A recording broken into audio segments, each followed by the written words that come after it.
Hi everyone, it's Laura and I hope you're all doing well. So I got a request to make a video on consuming a plant-based diet while also taking warfarin or Coumadin. So if you're interested, then keep watching. So for those of y'all who aren't aware of the medication warfarin, so it's an anticoagulant and it's used for people who are at risk for developing clots or who already have clots and we just don't want them to get bigger. And so it's thought of as a blood thinner, but it doesn't really actually thin your blood. It just helps prevent the formation of clots. And one of the dietary recommendations when starting this drug is to watch the amount of vitamin K that you consume, because vitamin K helps form clots. So if you're trying to prevent clots from forming and you're consuming a lot of vitamin K, which causes clots to form, then they interact with each other. And so my recommendations for patients who are on warfarin primarily depends on how long we're expecting them to be on it. So if they're going to be on it for 2 to 3 weeks or 3 to 6 weeks, then I recommend them avoid vitamin K, hot foods high in vitamin K altogether, just to make it easier. And then after they get off of it, then they can incorporate those high vitamin K foods back in. However, patients that are going to be on it indefinitely, or we don't know when they're going to get off of it, then that's when it kind of becomes a little bit more tricky. So right now I'm going to insert part of my book, and it's the vitamin K section, and these are the plant-based sources of vitamin K.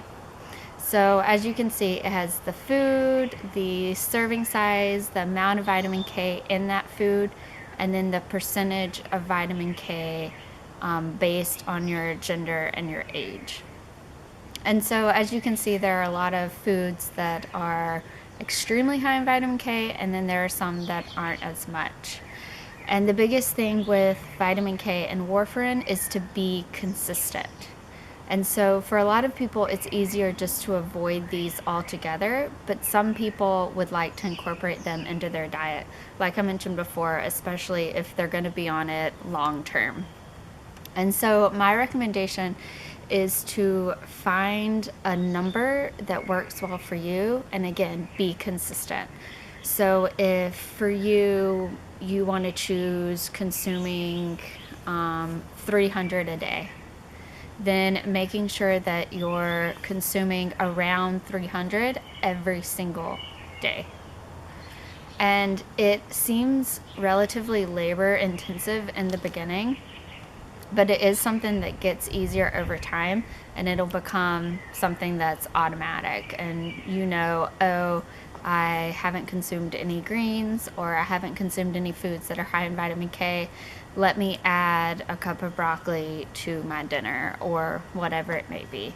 My biggest concern with patients on warfarin and long-term, and those that choose to avoid it altogether, especially if they're vegan or vegetarian, and they don't consume a lot of dairy products, is making sure that they get adequate calcium.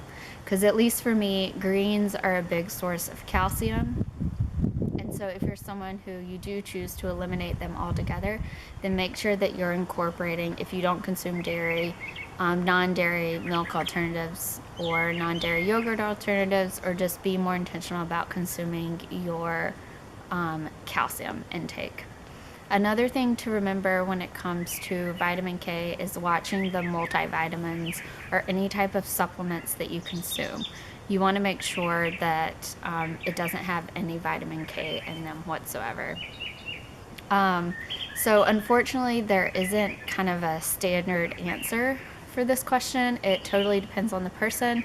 It depends on what you want to do. If you're someone who you do want to continue to consume these foods that are high in vitamin K, then it is, like I said, going to be a little bit more labor intensive in the beginning. But as long as you're consistent with the amount that you consume, you just don't want one day to not consume hardly any vitamin K and then the next day consume like 5 cups of spinach.